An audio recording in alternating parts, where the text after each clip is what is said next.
one of the things people keep their eye on is the unemployment rate. And, there's many economists have different rules of thumb on this, but, one of the things is that in order to tame inflation, you have to be willing to experience a higher rate of unemployment.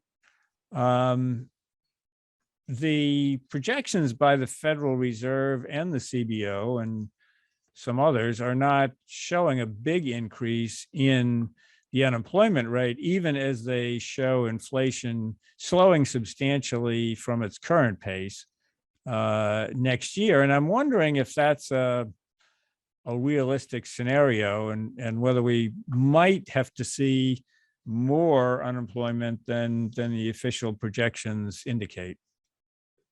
Well, I think we've got a couple of things going on that are very unique to our current time period that we haven't seen in the past. I mean, part of the unemployment rate today is at a historical low, and part of that is that there's been a decline in the labor force. In other words, we measure unemployment by the number of people who are looking for jobs. So if you have a job and you quit or get fired or whatever, and you don't look for a job, you're no longer counted among the unemployed.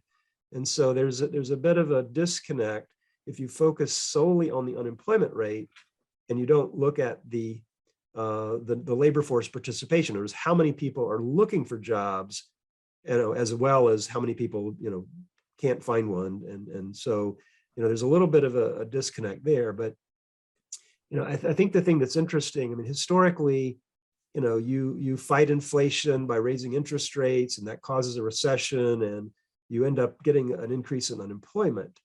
It's not because you want people to be unemployed to fight inflation.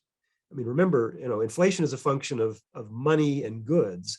And if you've got too much money relative to the available goods and people become unemployed, then you have fewer goods, and therefore, it makes the problem worse, not better. I think the way to think about the unemployment effect is on the upside, when the Fed is trying to stimulate the economy, sometimes they stimulate parts of the economy that are not sustainable. In other words, if your business only operates when the Federal Reserve lowers the interest rate to zero, you probably don't have a good business model.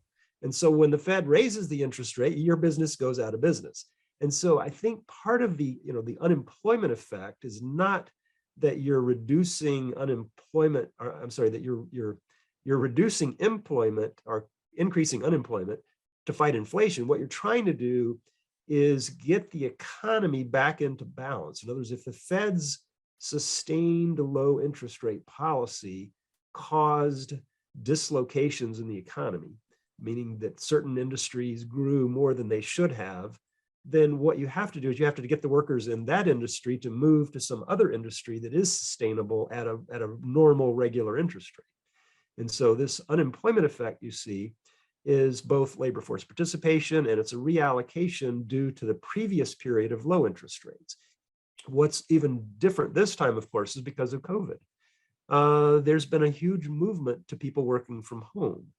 And so the question becomes, any sort of metric that we looked at in the past in terms of what's the relationship between inflation and unemployment, how different is the labor market today, because so many jobs people can do from home, they can do from anywhere in the country.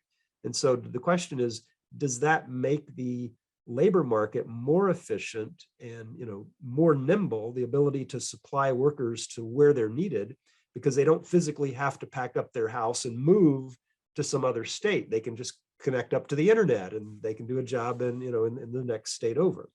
And so I believe we're a little bit in uncharted territory. Because of the circumstances being so different due to the pandemic that we haven't seen in the past.